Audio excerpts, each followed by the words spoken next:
khumbula ukuthi abantu uma beqwasha Mamlady D akufani khona abantu uma eqwasha uthi ngiyangena embedeni ngingalali kodwa kuze kushaya isikhathi esithize so umuntu loyo onenkinga yokuthi kufike ubuthongo bakhe all right then kube nomuntu othi ngiyalala kodwa mase ngilele ngivuka uma sengilele omunye athi ngivuka early nje akusabuyi kubuthongo kuyovuka mase kumele ngivuke ngiyemsebenzini okay so kuyinhlobo ezingafani okay zokuthi yini kuwena insomnia yakho uqwasha kwakho kuyinhlobo yipi yini ngabe imbangela ke yaloko yokuthi wena ube nalenkinga ke so as much as ngizobe ngiphendula kodwa ngifuna ukuphendula umlaleli ngikhuluma ukuthi uthe une BP wathi no depression wathi angazi intamo kuba buhlungu intamo njani so iBP for example kumuntu one BP yazi ukuthi angithi ngesikhathi une BP umzimba wakho inhliziyo ishaya ngamandla all right so inhliziyo ihlala njalo damba sengwazi so which means ukuthi njengoba kune pressure ngaphakathi kwena khumbula ukuthi ngithe ebusuku inkosi ithi zonke izinto mazehle zilale nenhliziyo ishayele phansi mase ikhame down kuze ivuleke imithambo but kuwena ngoba une BP kushuthi ipressure yakho ihlala iphezulu so one inhliziyo ayisitholi lesasikhathi ukuthi ivule imithambo yayo ipressure isuka iphezulu umzimba wakho ayitholi lesasikhathi ukuthi uswitch off ibutton yokuthi inhliziyo ay relax so kuwena ihlala njalo ibhekile inhliziyo so kukodwa lokulele wena kodwa kunezitho kuwena ezingalali okusho ukuthi azikliniki kahle so uzogcina futhi nako lokho sokubangela ukuthi wena ungalali kahle all right ngoba kunesitho ngilele umzimba wonke village yonke ilele kodwa kunesitho esihleli sona siloku ipressure iphezulu kuzokubangela lokho futhi ukuthi ungalali kahle okay 2 sike sakhuluma ngethyroid Mamlady D kakhulu nje sikhuluma ngethyroid ithyroid enye yezifo onezimo kumuntu ezizomenza ukuthi angalali ngoba kwithyroid nakhona umzimba wakho ufana nenjini elukirevile nje ilindele ukuthi khona ngizokwenza ngizogijima ngizokwenzana so if une thyroid wena kakhulukazi leyo sithi hyper isebenza kakhulu umzimba wakho uhlala urev so ayisithole lesasigaba sokuthi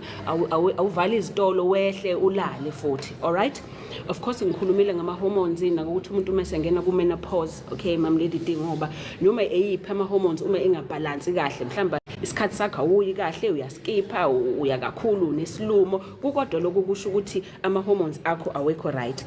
so ngena ku menopause kungena ku andropause umuntu wesilisa angithi na ungena ku andropause yakhe naye umuntu wesilisa ngesigaba esithize uma esekhulile then nako konke lokho kuzo affecta imood yakho ku affect ne temperature yakho ebusuku once ku affect temperature yakhe ebusuku khumbula ukuthi ngithe ebusuku temperature kumele yehle kuze futhi ulale zonke izitolo zivalwe so nako lokho kuzokwenza ukuthi ungalali kumuntu ohonayo Mamlady D enye inkinga futhi leyo ezobanga ukuthi ungalali ngoba ngesikhathi uhona umzimba kumele ulukuthuka njalo kuze wena udonsa umoya uphefumule kakhulukazi kulomuntu othi mehona mase kuvela ukuthi inswi uthula all right so yabaza ubuyisuka injini nabo lo ohona ukuthi inswi kuthula avuke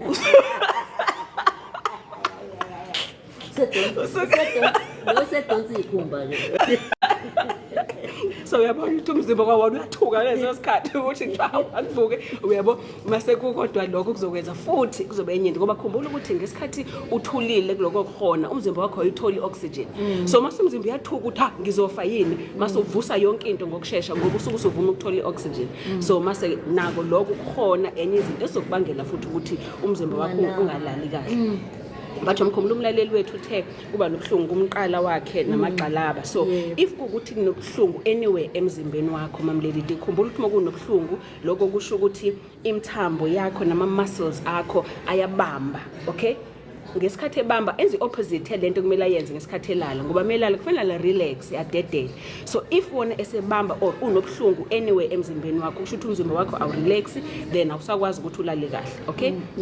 but also khumbula ukuthi emotionally kumuntu onenkinga ye stress umuntu onenkinga ye stress akalali because umzimba wakho udlala imovie nje yosuku lakho ukuthi bukwenzekalani so because umzimba wakho udlala imovie ebusuku so kunyuka le hormone yasekuseni ngithe cortisol ye stress then ngeke uzuvuka ngoba once wanele hormone ye stress iyona umzimba wakho ikhipha ukuthi vuka then uyavuka ke wena ngeke usalala of course kubantu abane depression ikhwantalala okay noma ephatheke kabi kuyamconfuse umzimba wakho ukuthi i-clock yakhe ukuthi ngilala nini ngingalali nini, or umuntu oney'nkinga zokuthi kunomzima adlule kubona kodwa kusahleli kuyena akakudedelile. That is why it's important ukukhuluma nje nomuntu udedele, ungazi noma ungasho ukuthi angilifuni le gama ukuthi umuntu strong ngoba into strong iyaphuka, you know. So nayo leyo nto ukuthi ziningi into ozithwele kodwa uthi hayi ngiyasurvive ngizokwazi, kanti lezo zinto ihleli ngaphakathi kuwena uyidedelile wakhuluma. So kubantu abanjalo abaney'nkinga abangazikhiphile ngaphakathi kubona, kukodwa futhi lokho kuzobenza futhi ukuthi bangalali ngoba umzimba awufiki lesasikhathi lesasigaba sokuthi awuhile awuphole, ngoba isuka inhliziyo ishayilo wayo udambayi-ke layo ukuthi i-replaya iy'nhlungu okuthi udlule kuzona. Even nomuntu ke kuthiwa akanaso i-stress Mama Lady D, kodwa if umuntu ohlala njalo ecabanga ukuthi phela ngicabange ngiyaplana ukuthi kusasa ngiplana usuku lami la kusasa ukuthi ngizokwenzani, kukodwa lokho futhi kuzoba inkinga ezokubangela ukuthi ungalali.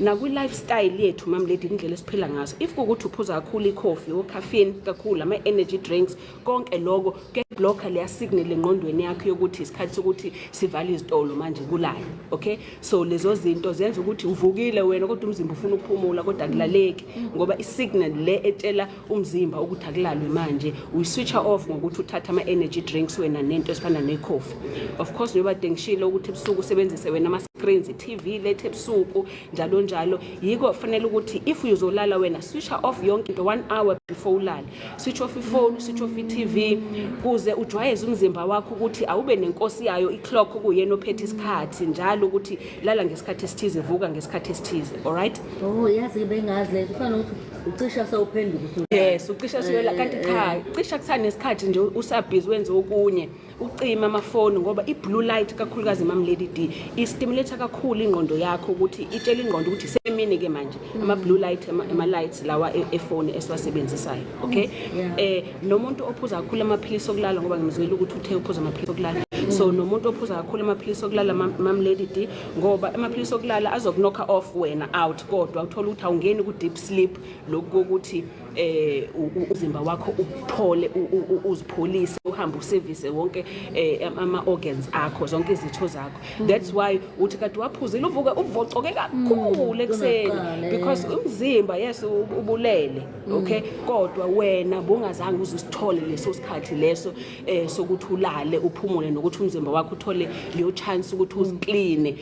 kahle ngendlela. So uyakubona kukodwa lokho kusho ukuthi nangendlela ovuka ngayo ekuseni ngoba uyazi ukuthi umzimba wakho uzokhipha le hormone ye-stress ukuthi ekuseni ungavuki uqala uthatha ifoni manje uyabheka iy'nkinga ubheka i-internet siyakustress ukuthi awema ngoba already umzimba wakho uyakhipha le stress hormone ekuseni. Musa-ke nawe uku-eda i-stress ngokuthi usuvuka ekuseni ubheka ifoni yakho ubheka ama-message ubheka u-social media which is even worse ngoba ubusuku bonke ulele nefoni ilele eduze kwakho edla wena uthatha kuwena ugesi awuphumulile wena ilidonsa kuwena i-radiation kuze yona iloku izicharge phela niyachajana ugesi naye nawe ugesi ngesikhathi ngabe wena umzimba wakho uyaphumula nansi ifoni iseduze kwakhe izicharge ngawo uvuka ekuseni uthobekile uvuka ekuseni. I'm telling you auntie, I tell you know ungayijijile ke ngisho come slowly comes auntie, you know when you say come to me you talk something else.